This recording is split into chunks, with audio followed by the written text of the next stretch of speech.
Bismillahirrahmanirrahim. Assalamualaikum warahmatullahi wabarakatuh. Saya Hajah Mariati, Kepala SMA Negeri 8 Palembang.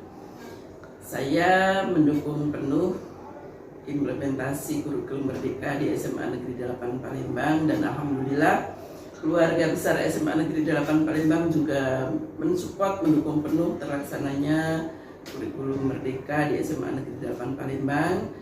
Dan mulai tahun pelajaran 2022-2023 SMA Negeri 8 sudah mengimplementasikan kurikulum merdeka dari mulai kelas 10. Dan kami berharap seluruh guru, khususnya guru kelas 10, melaksanakan pembelajaran yang berpihak kepada siswa, sehingga kebutuhan anak-anak semua dipenuhi oleh Bapak Ibu guru dalam proses pembelajaran.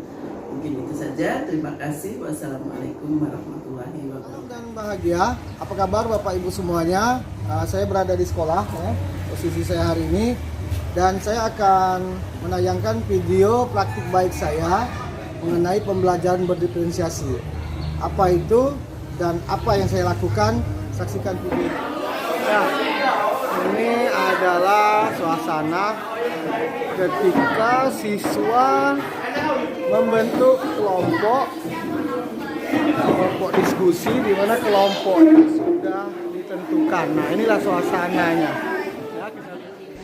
Setelah murid berada dalam kelompoknya, langkah awal yang dilakukan adalah berbagi tugas, mencari dan mengumpulkan bahan materi presentasi sesuai dengan topik masing-masing kelompok yang sudah disepakati untuk didiskusikan dan dipresentasikan oleh setiap kelompok. Saya sebagai guru memberikan kebebasan kepada murid mencari bahan materi dari berbagai sumber, misalnya melalui video pembelajaran di YouTube, website di internet, buku teks di perpustakaan, video pembelajaran yang saya buat sendiri, dan sumber-sumber lainnya. Setelah bahan materi kelompok terkumpul, setiap kelompok sesuai kesepakatan dalam kelompoknya, bahan materi tersebut disusun secara sistematis dan ditulis pada kertas double folio yang sudah disiapkan. Sebelumnya guru sudah menyampaikan kepada setiap murid untuk membawa spidol berwarna atau krayon dan lainnya. Tidak harus membeli, cukup bawa saja dari sisa-sisa yang masih ada di rumah sebelumnya untuk dipergunakan kembali guna menghias produk mereka yang selanjutnya saya kumpulkan menjadi portofolio hasil produk murid. Mereka kembali berdiskusi dalam kelompoknya untuk berbagi tugas pada materi-materi apa yang akan disampaikan nantinya. Selama murid berdiskusi dalam kelompoknya, guru berperan sebagai fasilitator, memberi motivasi dengan cara menghampiri ke setiap kelompok dan menanyakan kesulitan yang mereka alami, atau ada pertanyaan yang harus saya jawab dan lain sebagainya. Dalam hal ini, mereka berkolaborasi, bekerja sama secara bertanggung jawab untuk menampilkan yang terbaik pada setiap kelompoknya.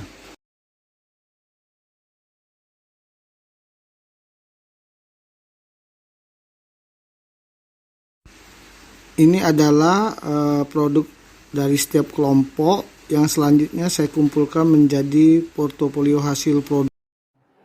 Assalamualaikum warahmatullahi wabarakatuh. Waalaikumsalam warahmatullahi wabarakatuh. Selamat siang semuanya. Sebelumnya perkenalkan, nama saya Herusa yang akan bertugas sebagai moderator dalam divisi sudut tengah sisipan barisan geometri. Adapun anggota kelompok saya ialah Perkenalkan, nama saya Fahira Mega Jasmine. Perkenalkan, nama saya MP Dolina Dinasi. Oke, baiklah. Jadi kelompok 7 sudah presentasi, di mana kelompok itu sudah lengkap karena satu orang sakit ya. Dari persiapan menggunakan PowerPoint sudah memaksimalkan, sudah baik. Kemudian dari presentasi secara kelompok tadi dapat katakan waktunya tidak dimaksimalkan, harusnya 15 menitan. Kemudian untuk materi yang disampaikan juga oke. Ada materi singkat, kemudian contoh soal, kemudian tadi ada yang bertanya, siapa tadi bertanya? Ya, klarifikasi dari mana 8 tadi ya. Kemudian Pak menilai per individu sekarang. Berikut adalah beberapa media yang digunakan setiap kelompok dalam presentasi, yaitu PowerPoint, carta, papan tulis, dan lain sebagainya yang dimaksimalkan pada saat penyajian materi kelompok. Perasaan saya setelah presentasi yaitu perasaan mungkin senang karena saya bisa menyampaikan pendapat saya kepada teman-teman saya. Selain itu, kekurangan dan kelebihan saya, dalam kelebihan saya memiliki suara yang bagus dan juga public speaking yang juga lancar. Tetapi kekurangan saya adalah suara saya yang kadang kecil dan besar. Itu saja keluhan saya terhadap presentasi untuk di kelas. Terima kasih. Pendapat saya juga sepertinya sama dengan Ahmad, merasa senang, merasa gembira. Mungkin kelebihan saya itu lebih akrab dengan teman sekelas, mungkin lebih mudah dimengerti. Cuman kekurangannya itu suara saya mungkin sedikit lebih kecil, ejaannya yang mungkin salah. Namun saya akan memperbaiki semuanya. Ini adalah bentuk pertanyaan refleksi yang diberikan kepada murid pada akhir pembelajaran, yang kemudian dijawab dan ditulis murid langsung dan segera dikumpulkan. Fungsinya adalah dapat digunakan sebagai acuan untuk perbaikan pembelajaran selanjutnya. Berikut merupakan contoh format penilaian portofolio yang berupa produk hasil diskusi setiap kelompok dan contoh cara penilaiannya.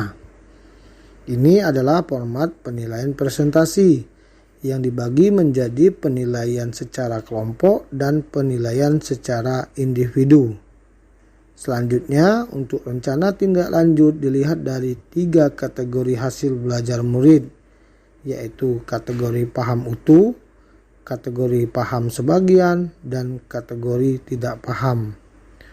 Untuk kategori paham utuh, yang selanjutnya itu diberikan materi atau soal tambahan atau pengayaan.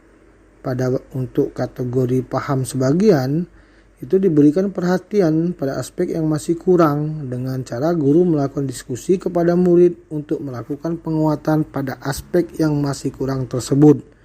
Dan pada kategori tidak paham, untuk hal ini diberikan waktu khusus yang harus disepakati oleh guru dan murid untuk mengulang.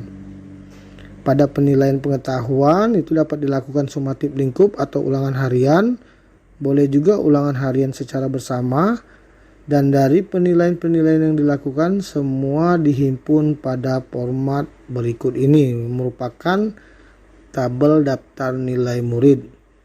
Demikianlah aksi nyata berupa praktik baik pembelajaran yang berpihak pada murid dengan menggunakan metode pembelajaran berdiferensiasi.